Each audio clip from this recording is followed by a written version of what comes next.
पहाड़ों की खूबसूरती सभी को आकर्षित करती है।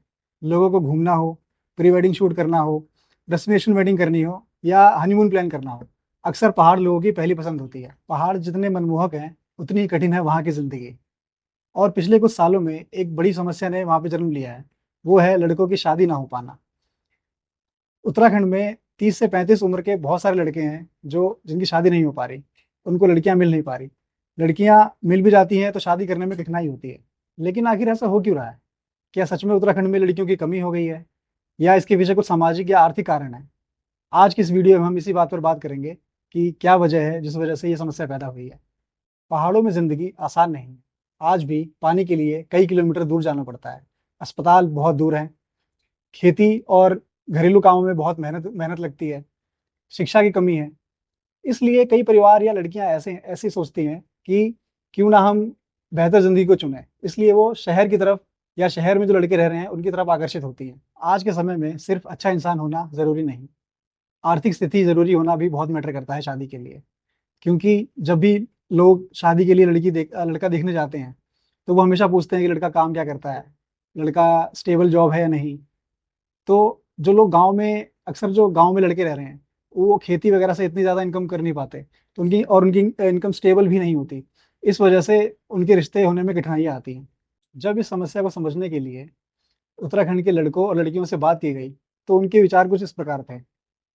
लड़कों का ये कहना था कि लड़कियां बहुत ज़्यादा डिमांडिंग हो गई हैं। उन्हें सरकारी नौकरी वाला लड़का ही चाहिए होता है। या वो ये डिमांड करती हैं कि लड़के का देहरादून या दिल्ली जैसे शहरों में या बड़े शहरों में अपना घर होना चाहिए, तो ही वो शादी के लिए तैयार होती हैं। वहीं दूसरी तरफ जब लड़कियों का पक्ष सुना गया, तो उनके विचार कुछ ऐसे थे कि गांव में संसाधन अच्छे नहीं हैं, मेडिकल फैसिलिटीज़ नहीं है, और अगर हायर स्टडीज़ करनी हो तो उन्हें देहरादून या दिल्ली ही जाना पड़ता है। और कई लड़कियों ने तो ये रीज़न भी दिया कि जो लड़के गांव में रहते हैं, वो नशे की लत में फंसे हुए हैं। तो इसीलिए लड़कियां ऐसे लोगों को चुनती हैं जो कि उनको फ्यूचर को सिक्योरिटी दे सकें या अच्छी लाइफ दे सके। दोस्तों, कई तर्क ये भी कहते हैं कि सोशल मीडिया ने भी लोगों की सोच में बहुत परिवर्तन किया है, उनकी एक्सपेक्टेशंस को चेंज कर दिया है। लोग यूट्यूब, इंस्टाग्राम या फिर अर्बन लाइफस्टाइल को देखकर अपनी जो एक्सपेक्टेशंस हैं या अपनी जो लाइफस्टाइल जीने का तरीका है, उसको वो उस तरीके से सोचते हैं जैसा वो सोशल मीडिया पे देखते हैं। दोस्तों, इन सभी कारणों को सुनने और समझने के बाद हमें यही समझ आता है कि इस समस्या का जो कोर वजह है, वो ये है कि उत्तराखंड में डेवलपमेंट की कमी और सोशल मीडिया की वजह से सामाजिक सोच में परिवर्तन। इस समस्या का समाधान केवल शिकायत करने से नहीं होगा। हमें ज़रूरत है कि हम उत्तराखंड में शिक्षा को बेहतर बनाएं, रोजगार के अवसर पैदा करें, मेडिकल फैसिलिटी को सुधारें, और उससे भी ज़रूरी है कि अपनी सोच को बदलें।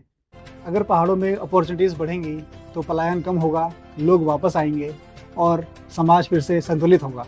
दोस्तों, अगर आप भी उत्तराखंड के गढ़वाली या कुमाऊनी समाज से हैं और अपने लिए रिश्ता देख रहे हैं, तो आप ट्राई कर सकते हैं लगन मिलन ऐप। लगन मिलन ऐप ये इंश्योर करता है कि आपको यहाँ पे सारी प्रोफाइल्स जो हैं वो ऑथेंटिक मिलेंगी। और दोस्तों, आपका उत्तराखंड में शादी की समस्या को लेकर क्या विचार है? इस वीडियो में मैंने जितने भी पॉइंट्स डिस्कस किए, क्या आप उनसे सहमत हैं, या कोई विचार ऐसा है जो छूट गया है, तो आप कमेंट में ज़रूर बताएं। धन्यवाद।